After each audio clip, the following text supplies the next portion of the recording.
Честно говоря, я хотел бы сделать обзор на эту игру где-нибудь поздней осенью, когда уже холодно и выпал первый снег.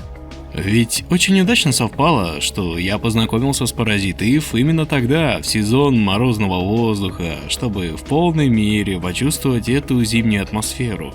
Но я устал вечно что-то откладывать, так что пусть зимний Parasite Eve придет на наш канал в разгар 32-битного лета, потому что давно пора, черт возьми.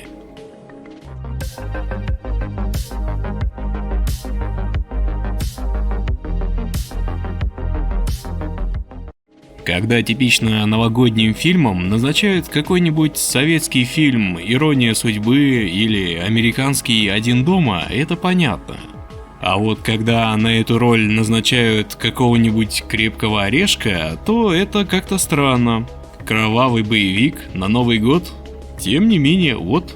И если бы кто-нибудь искал похожего претендента среди игр, то я бы однозначно голосовал за Parasite Eve. Новогодний и кровавый. Я заколебал этой историей всех зрителей, но сегодня придется рассказать ее еще раз, потому что было бы странно промолчать именно в этом выпуске. Resident Evil. Как же мы с братом обожали ее. И неудивительно. Крутая атмосфера, жесткий, уверенный, мужественный дизайн из 90-х, интересные не приевшиеся декорации.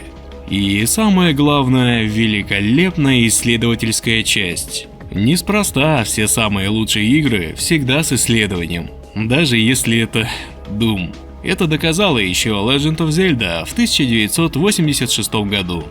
Resident Evil был мечтой подростка, по-своему уникальным явлением. В него можно было погрузиться. У персонажей была отдельная интересная предыстория и множество неявных личных мелочей. Локации можно было подолгу рассматривать. Даже деревянный сюжет, как казалось тогда, имел какую-то интригу.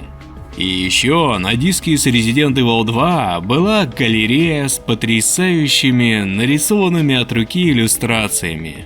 Вот что я имел в виду под мечтой подростка. Было здорово их перерисовывать. И благодаря этому любовь к Resident Evil нашла свое высшее воплощение в этой тетрадке, куда мой брат досконально перерисовывал наброски из игры. Тогда я научился у него трюку с облизыванием цветных карандашей, чтобы цвет получался еще более насыщенным. Одной из мелочей прошлого, о которых я жалею и считаю упущенными, были игровые журналы. Надо было их выписывать. Это было роскошное чтиво, хотя, наверное, в первую очередь из-за вот этого вот классного оформления с картинками. Да и ладно, буду честен, я в те годы был настолько мал, что совершенно не хотел читать полотна текста и только и смотрел, что на картинки. У нас был всего один выпуск, вот что забавно, я помнил его обложку в общих контурах, этаким пятном. Однако я никогда не задумывался о том, что я знаю, что именно там изображено.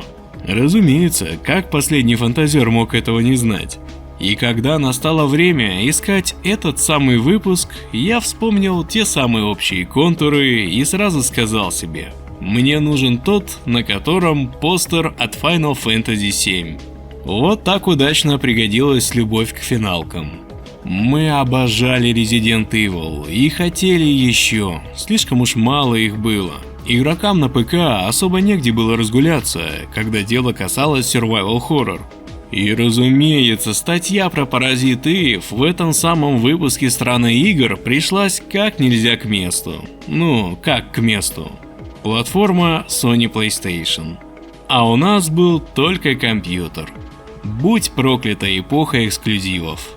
Вспоминая все, что было дальше, я испытываю стыд.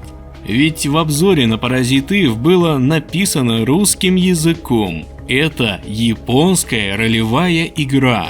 Но наши глаза уцепились только за слова, игра стала несколько больше внешне напоминать Resident Evil. Resident Evil, ну да, это ли не то, что нам нужно? Впрочем, скриншоты были такими резидентовскими, что остальное было неважно. Стоит сказать, что эта рецензия очень хорошая. Мое почтение автору и главному редактору «Страны игр» Сергею Овчинникову. В принципе, эту статью можно было бы начитать и наложить на видео, все и так рассказано исчерпывающе. Не соглашусь разве что с графическим великолепием Final Fantasy VII. И я в полной мере прочувствовал вот эту фразу. Есть некоторый шанс на то, что Parasite Eve выйдет одновременно в Японии и в США, то есть будет перевод хотя бы на английский язык. Да, в те годы было еще более обидно найти интересную, но непонятную игру. Мы влюбились в Parasite Eve, но его еще предстояло найти и еще и запустить. А пока что приходилось любить не саму игру, а скорее тот образ, который мы сами нарисовали себе. Эта заочная любовь нашла свое выражение в той самой тетради с рисунками. В той статье были отличные иллюстрации Тецуи Намуры, и они выглядели очень по-резидентовски. Мой брат перерисовывал их. Иногда, правда, с авторской переработкой, так сказать, 2 в 1. Ну, зато я понял, что расстегнутая ширинка не идет мужчинам, даже если ты Леон Кеннеди. Этот долгожданный миг наступил. Диск с Parasite Eve появился у нас, и она даже запустилась в эмуляторе, что для компьютера тех лет было подвигом. Но, разумеется, запустилась совсем не идеально, что, опять же, совсем не удивительно для компьютера конца 90-х. И мы еще очень многое в этой игре списали на огрехи эмуляции. Мы не понимали, просто не понимали, с чем имели дело. Мы не знали о жанре JRPG, и все условности, которые были обычным делом в Final Fantasy VII, казались нам сущей нелепостью здесь. В общем, балдеющие от Resident Evil малолетки оказались недовольны тем, что игра в совсем другом жанре и от совсем другой компании оказалась совсем не похожа на их любимую игру. Управление было не таким, как в Resident Evil, оно оказалось неудобным, хотя было наоборот. Сюжет тоже казался странным. Вот местная Джилл Валентайн приезжает в Йоперу, и тут местная дива начинает просто не по-человечески жечь. Выступление просто огонь.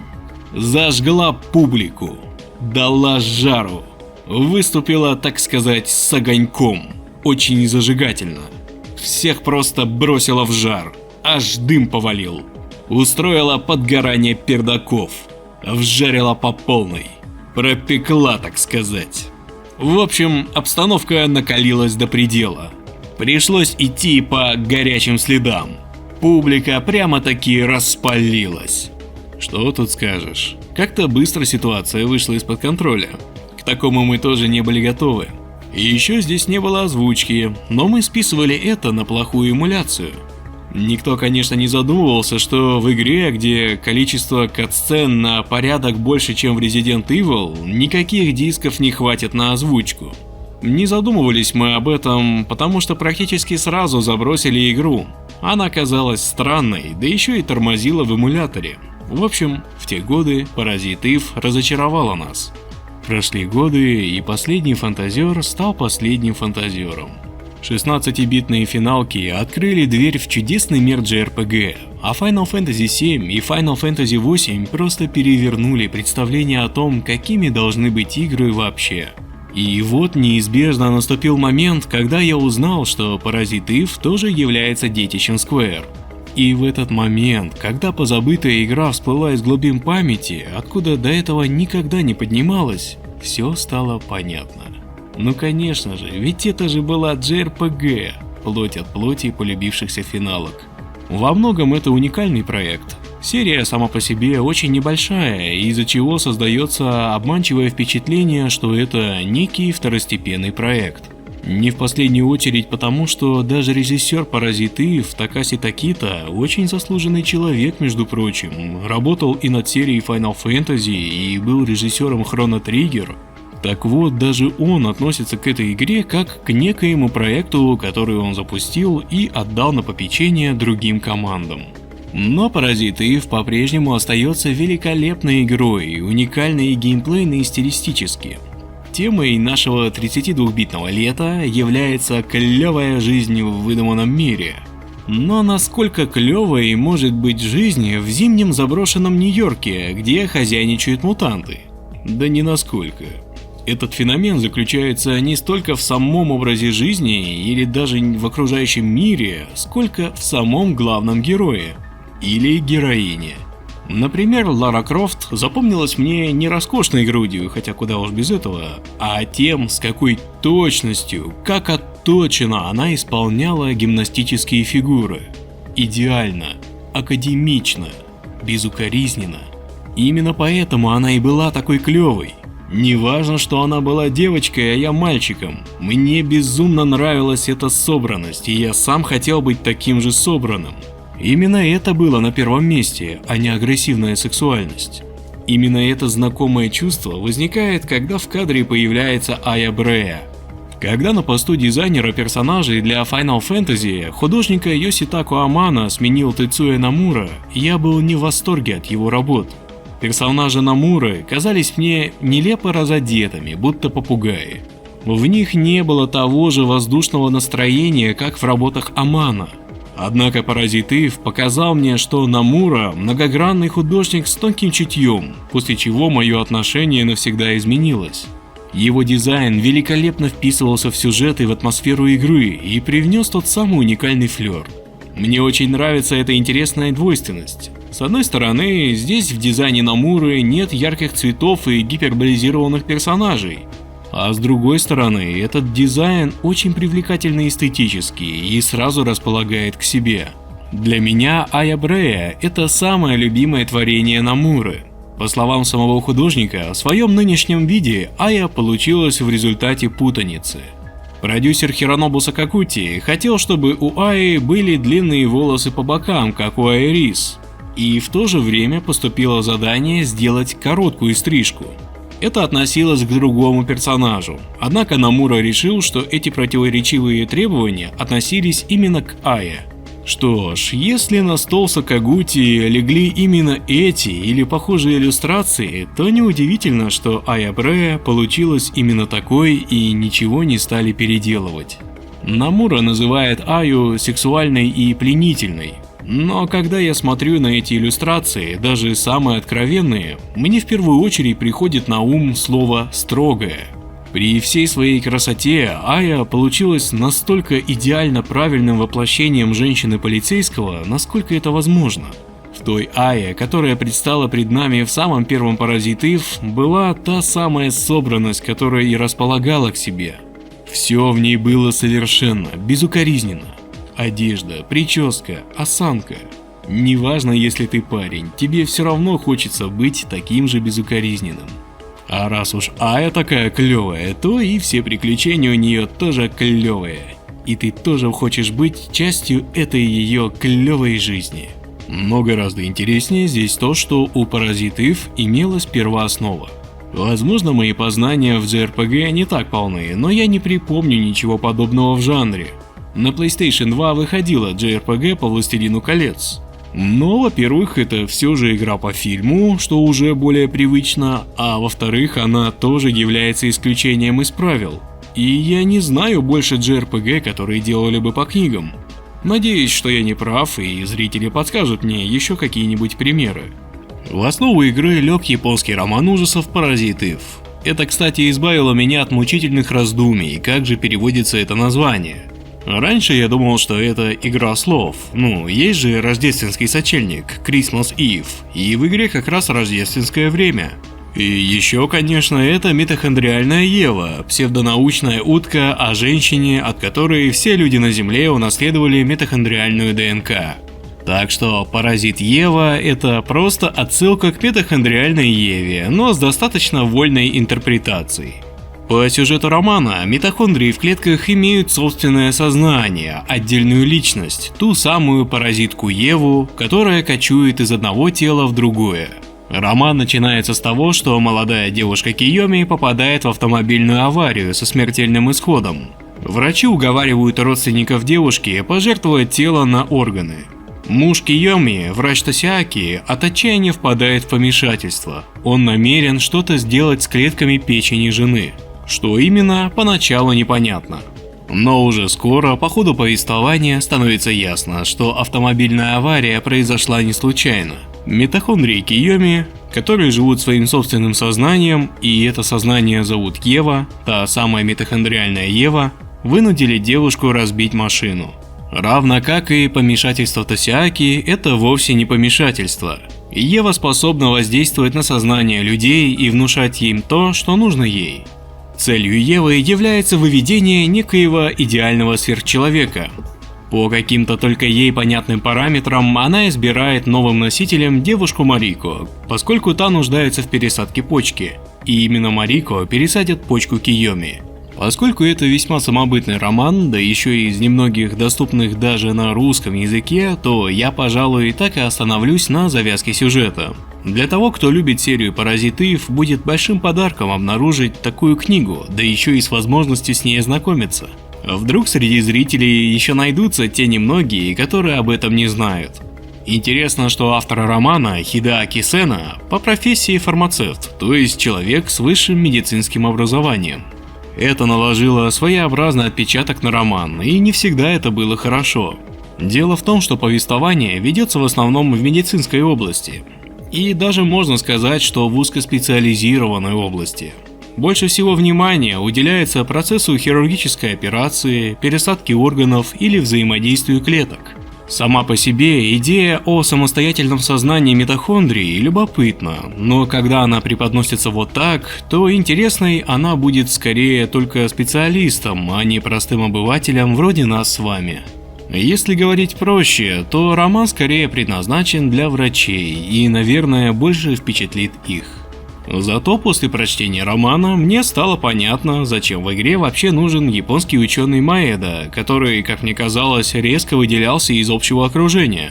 Маэда прибыл в Нью-Йорк по свежим следам после того, что произошло в Японии, чтобы расследовать феномен Евы. Так что он является как бы связующим звеном между романом и игрой. Вполне очевидно, что кадры, которые сопровождают этот рассказ, взяты из фильма «Паразит Ив», экранизации романа, которая вышла в 1997 году.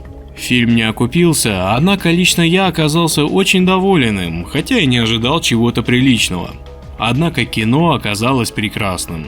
И даже парадоксальным. С одной стороны, оно унаследовало проблему романа, то есть направленность на узкую аудиторию. Возможно, сюда следовало бы добавить побольше пугающих или даже мерзких сцен, чтобы пробирало как следует. Однако те сцены, которые по идее должны напугать, часто выглядят комично.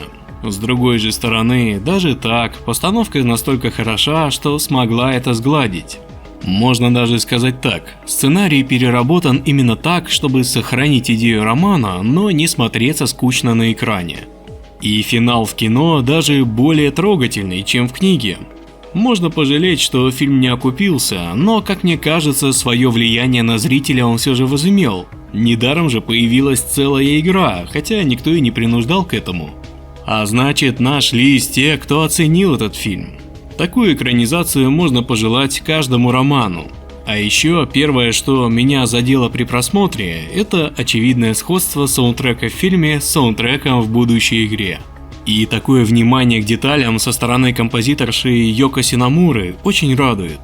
Ведь это своего рода эмоциональный якорь, когда фанат игры открывает для себя своеобразную трилогию роман, фильм, игра, и музыка как бы связывает их.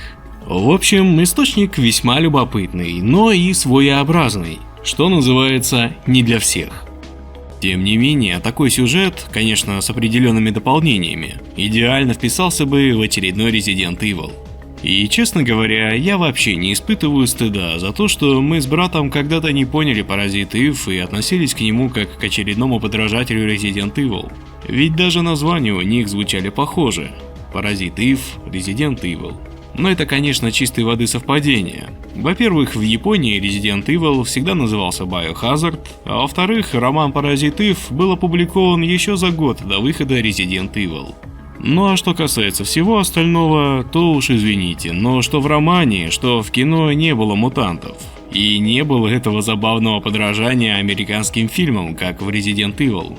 Я бы, кстати, предпочел, чтобы действие происходило, как в Шеньму, где-нибудь в Японии. И все же, когда я снова запустил Паразит Ив, и до самого конца, пока не прошел ее полностью, меня не покидало чувство правильности происходящего. Вот так оно должно быть, вот так должен выглядеть Resident Evil в JRPG. Когда я увидел, как крыса превращается в монстра, то подумал: о, мы точно подружимся. Это было так по-резидентовски. И не только сеттинг роднит Parasite Eve и Resident Evil. Хотя Parasite Eve и является JRPG, он подражает жанру survival horror, насколько это возможно для JRPG. Правда, если сравнивать с похожей игрой Куделка, на которую у нас на канале тоже есть обзор, то здесь все гораздо мягче. Во-первых, нет такого акцента на поиски предметов. В Parasite Eve квестовых предметов значительно меньше. Во-вторых, я не понимаю, зачем вообще сюда ввели систему с патронами для оружия. Например, в Куделке их было конечное количество, и ты должен был выбирать, когда стрелять, а когда драться в рукопашную. Здесь же патроны выпадают после боя с врагами, да еще и в таком количестве, как из рога изобилия. К тому же они универсальны для всех видов оружия, ну почти, для винтовки, пистолета или гранатомета, и в принципе не делятся на разные типы боеприпасов. Поэтому вся эта фишка с патронами сводится просто к надоедливой необходимости каждый раз перезаряжать оружие. Что же касается лечилок, то у Аи есть обилка лечения, как заклинание из классических JRPG, которое расходует ману. Только здесь мана называется энергией, и эта энергия сама восстанавливается во время боя. Так что в лекарствах нет особого смысла, и ограничение по месту в инвентаре тоже теряет свое значение. Вылечиться всегда можно и так. Вообще, мне кажется, что ограниченный инвентарь здесь придумали лишь для того, чтобы позлить игрока и заставить его ненавидеть Resident Evil, если он в него еще не играл. Иначе я просто не могу объяснить, зачем еще здесь нужен предмет Junk, по-русски лом, который просто захламляет инвентарь. Вообще-то, конечно, смысл есть, и это напоминает мне секрет с проклятым щитом из Final Fantasy VI. С ним надо было провести 256 боев, и он превращался в щит паладина, самый лучший щит в игре. Так и здесь, если сдать Уэйну 300 единиц лома, то он сделает нам самое лучшее оружие в игре. Но нафармить нужное количество можно только после прохождения игры, когда откроется здание с бонусными уровнями. Так что я не вижу в этом смысла, только если кто-нибудь не хочет уходить из Parasite Eve. Было бы гораздо интереснее, если бы лом можно было тратить на ремонт или на производство боеприпасов. Но в этом хотя бы есть смысл, в отличие от ненужных талисманов, которые нам то и дело дарит Маэда. По-моему, он просто подкатывает Кая, как умеет. Так что при всех отсылках к Resident Evil, а я считаю, что это именно отсылки, а не случайное совпадение, в Parasite Eve все гораздо мягче, и все эти фишки больше похожи на реверанс в сторону обители зла, нежели на полноценный геймплейный элемент. Кстати говоря, мне всегда было интересно, как бы выглядело традиционное JRPG, если бы там вместо надоевших мечей было огнестрельное оружие. На мой взгляд, это интересная идея, но она заставила бы пересмотреть традиционную механику битв в JRPG. Parasite Eve подтвердил мою мысль. Раз патронов в игре всегда в избытке, а персонаж всегда один и без партии, то чтобы оружие играло не только косметическую роль и чтобы не было скучно, в геймплей были внесены изменения. И лично для меня это самая любимая механика в JRPG. На первом месте Parasite Eve, а на втором интересная игра Hybrid Heaven, о которой я еще надеюсь рассказать. Раз уж огнестрельное оружие имеет дальность поражения, то бои в Parasite Eve построены на том, чтобы увернуться от атак врага и выстрелить с правильной дистанции. Сохраняется традиционный элемент боевки тогдашних JRPG от Square. Шкала действия, которая заполняется и позволяет вам выполнить атаку или действие. При этом можно свободно передвигаться в пределах арены. Мне очень нравится такая смесь JRPG и экшен. Хотя сочетание JRPG и survival horror весьма интересно, эти два жанра плохо сочетаются друг с другом, просто в силу диаметрально разных механик. В survival horror врагов можно обходить, они не спавнятся где попало, и припасы нужно расходовать с умом. А JRPG это когда идешь по карте и бшшш, мать твою, враги не кончаются никогда. И неудивительно, ведь надо качаться и добывать денежку на новую снарягу. А вот в survival horror магазинов нет. А если и есть, то там проще купить какое-нибудь кольцо на член, нежели патроны или аптечки. Так что да, Parasite Eve попал в щекотливую ситуацию. JRPG, которая должна быть выдержана в атмосфере Resident Evil. Поэтому случайные бои, которые мы все нежно любим, стали похожи на Chrono Trigger. Они начинаются только когда мы заходим в определенное место на локации. И только один раз. Чтобы сразиться повторно, нужно выйти с локации и вернуться, но не везде это можно повторять бесконечно. Такой вот интересный компромисс.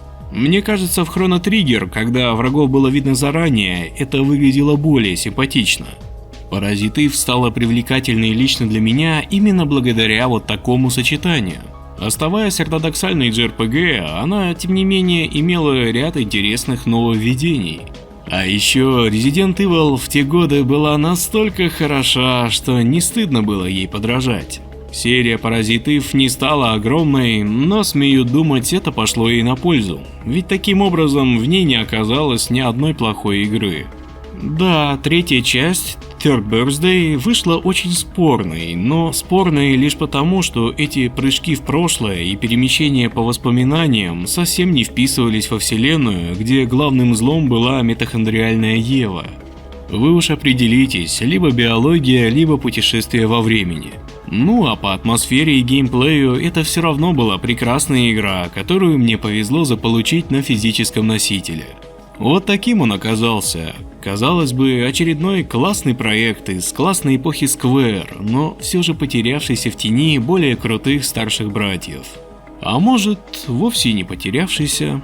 К моей радости, Parasite Eve и поныне остается одной из самых популярных игр среди фанатов JRPG и вообще любителей первой Соньки. Например, другой шикарной игре, Куделка, так не повезло, хотя на мой взгляд она даже интереснее.